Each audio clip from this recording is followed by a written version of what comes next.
channel. Today in this video we are going to learn about tense, the most important part of English, that is tense, जो कि हमारे English का बहुत ही basic part होता है, जिसको हम कह सकते हैं ये English का एक पिलर होता है, जिसको बेस कहा जाता है। क्योंकि जो हमारे बिगनर्स होते हैं, जो भी इंग्लिश सीखना चाहते हैं, इंग्लिश बोलना चाहते हैं, लिखना चाहते हैं, उसके लिए हमें टेंस का आना बहुत ज़रूरी होता है, क्योंकि ये हमारा बेस होता है। जब भी हम टेंस करते हैं तो हमें उसमें बहुत सारे इश्यूज होते हैं, क्योंकि मोस्ट ऑफ द लोगों को टेंस सीखने में ही बहुत प्रॉब्लम होती है। बचपन से उनको ऐसा फील होता है कि हमें टेंस ही समझ में नहीं आते हैं। तो आज हम बहुत ही ईजी तरीके से हम टेंस सीखेंगे, जिसमें है कि हम बहुत ही थोड़े पार्ट्स का यूज़ करके हम टेंस को यूज़ करेंगे। जैसे कि हम जानते हैं कि हमारे 3 तरह के टेंस होते हैं और उन तीनों के 4 पार्ट्स होते हैं। जैसे हमारा present tense, past tense, future tense. Present के 4 पार्ट होते हैं, पास्ट के 4 पार्ट होते हैं, ऐसे फ्यूचर के 4 पार्ट होते थे, बट अब 3 ही पार्ट होते हैं। 4th वाला पार्ट हम यूज़ नहीं करते। और इनमें से भी हम कुछ ही पार्ट्स को फिल्टर करेंगे और हम उसी के ऊपर ही हम अपना कम्युनिकेशन या हमारा राइटिंग स्किल्स, स्पीकिंग स्किल्स हम तैयार करेंगे। हमें सारे पार्ट्स को यूज़ करने की ज़रूरत नहीं होती है। हम क्या करते हैं, सारे के सारे पार्ट्स यूज़ करने में लगे रहते हैं। इसी चक्कर में हमें कुछ भी समझ में नहीं आता। जो पार्ट्स हमारे इंपॉर्टेंट होते हैं, हम सिर्फ उन्हीं पार्ट्स को यूज़ करेंगे। बाकी के जो पार्ट्स हैं हमारे इतने ज़्यादा यूज़ नहीं होते, तो हम उनको थोड़ा सा उन पर थोड़ा लेस कंसिडर करेंगे उनको। तो आज हम टेंस का फर्स्ट पार्ट करेंगे, जिसको हम बोलते हैं प्रेजेंट इंडेफिनाइट, और इसको हम सिंपल टेंस भी कहते हैं। बुक की भाषा में इसको सिंपल टेंस भी कहा जाता है और हम इसको प्रेजेंट इंडेफिनाइट भी बोलते हैं। तो आज हम पहला पार्ट टेंस का प्रेजेंट इंडेफिनाइट करेंगे। जैसे कि आप यहाँ देख सकते हो, देखिए टेंस होता क्या है, विच शोज टाइम पीरियड। जो हमारे टाइम पीरियड को शो करता है वो हमारा टेंस होता है।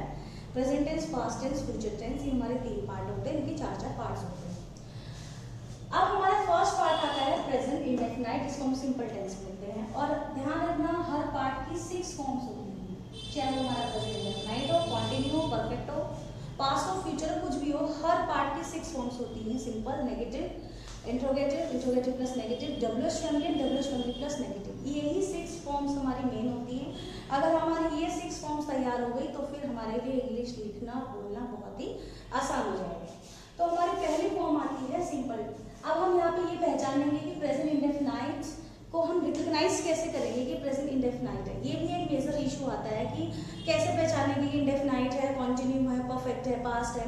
बुक्स में देखिए ये हिंदी के अकॉर्डिंग दिया होता है कि जिस वाक्य के पीछे ता, ती, ते आता है, जिस वाक्य के पीछे रहा, रही आता है, चुका, चुकी आता है, था, थी, ते आता है। तो बहुत से लोग इसी पैटर्न को यूज करते हैं, इसीलिए वो लोग हमेशा कंफ्यूज रहते हैं। देखिए ये पैटर्न सिर्फ कुछ हद तक ही काम करेगा, मोस्ट ऑफ द जगह पे काम नहीं करेगा, क्योंकि हर ता, ती, ते वाला सेंटेंस सिंपल टेंस नहीं हो सकता। हर रहा, रही वाला सेंटेंस प्रेजेंट कॉन्टिन्यू नहीं हो सकता। हर था, थी, थे वाला सेंटेंस पास्ट नहीं हो सकता, पास्ट इंडेफिनाइट ही नहीं हो सकता, राइट। और बहुत सारे सेंटेंस ऐसे होते हैं जहाँ पे रहा, रही नहीं होता, पर वो कॉन्टिन्यूस होता है, जो कि हम आगे की वीडियोस में देखेंगे।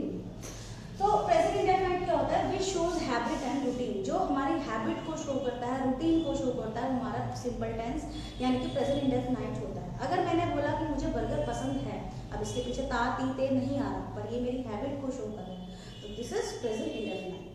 तो जो भी हमारी डे टू डे लाइफ में जो हम काम करते हैं या हमारी हैबिट्स होती है, रूटीन्स एक्टिविटीज होती हैं, वो सारी हमारी सिंपल टेंस में होती हैं। इसका सिंपल रूल होता है, this is our first form simple, जिसका रूल होता है सब्जेक्ट वर्ब की first form SES plus object. Verb आप जानते ही हो, विच शोज एक्शन, और वहाँ पे वर्ब की फर्स्ट फॉर्म के साथ SES का यूज करेंगे, and this is called helping verb, S या ES। अब S कहाँ लगाना है, ES कहाँ लगाना है, this is not a major issue while speaking, वो ज़्यादा इशू नहीं है। राइटिंग में थोड़ा सा इशू है, पर स्पीकिंग में साउंड दोनों सेम आता है, वो भी हम बाद में करेंगे कि S कहाँ लगाना है, ES कहाँ लगाना है। बट अभी मेन इशू ये है कि SES लगेगा कहाँ, कहाँ नहीं लगेगा। तो जहां हमारा सब्जेक्ट सिंगुलर होता है, जो भी हमारे सब्जेक्ट सिंगुलर होते हैं, जैसे कि ही, शी, इट्स, नेम, तो हम वर्ब के साथ SES लगाएंगे, यानी कि सब्जेक्ट को देख के लगाएंगे। सब्जेक्ट हमारा सिंगुलर होगा तो हम वर्ब के साथ SES लगाएंगे, और हमारा सब्जेक्ट अगर प्लूरल होगा, बहुवचन होगा, तो हम SES यूज नहीं करेंगे, right. Now let's have the example. वो क्लास लेती है, she takes class. Here I have used S, why, because this is our singular subject, so I have used S. So she takes class and has, because here is the subject is plural like we, so we के साथ तो हम S use करते ही नहीं है। दूसरी form हमारी आती है negative, subject do does not be one plus object. अब ये हमारी नेगेटिव फॉर्म होती है जिसमें हम ना वाले सेंटेंस बोलते हैं, सिंपल में हम हाँ वाले सेंटेंस बोलते हैं, पॉजिटिव सेंटेंस बोलते हैं, नेगेटिव में हम ना वाले सेंटेंस बोलते हैं। रूल हमारा होता है सब्जेक्ट डू एंड डज। अब ये डू डज हमारे यहाँ पे हेल्पिंग वर्ब है, एस सिंपल की हेल्पिंग वर्ब होती है और डू डज नेगेटिव की हेल्पिंग वर्ब होती है। देन आफ्टर वर्ब की first form, right? Now here is also the situation as like as and es. So if your subject is singular like he, she, its name, then we use does, and if your subject is plural then we use do. So does not and this one is do not, and short form is don't and does not, doesn't. So do not means don't and does not means doesn't. So it depends upon you want to speak short form and full form. Now we have example, वो class नहीं लेती, so she does not take class, यानी कि she doesn't take class. So here is does, why? Because subject is singular, so she के साथ does का use होगा।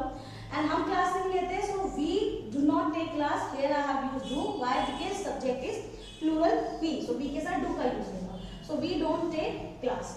So this one is simple and negative form.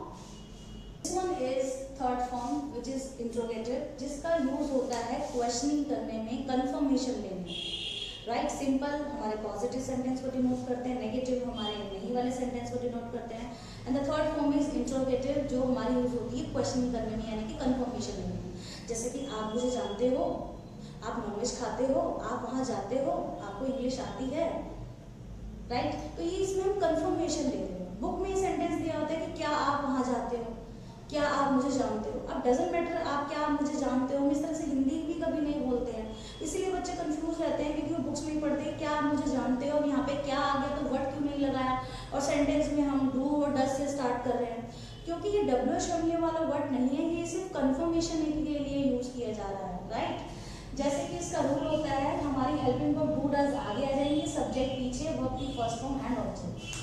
जब भी हम confirmation या क्वेश्चनिंग करते, चाहे हम किसी भी टेंस में करेंगे, हमारी हेल्पिंग वर्ब सब्जेक्ट से पहले आ जाएगी। अगर हम कॉन्टिन्यूस में कर रहे हैं तो इज हमारा आगे आ जाएगा, पास्ट में कर रहे हैं तो डिड आगे आ जाएगा, फ्यूचर में कर रहे हैं तो विल आगे आ जाएगा, राइट? और डू डज हमारे सब्जेक्ट के अकॉर्डिंग यूज होंगे। जैसे कि आप मुझे जानते हो, so do you know me, आप क्लास लेते हो, डू यू टेक क्लास, आपको इंग्लिश आती है, डू यू नो इंग्लिश, आप नॉनवेज खाते हो, डू यू ईट नॉनवेज।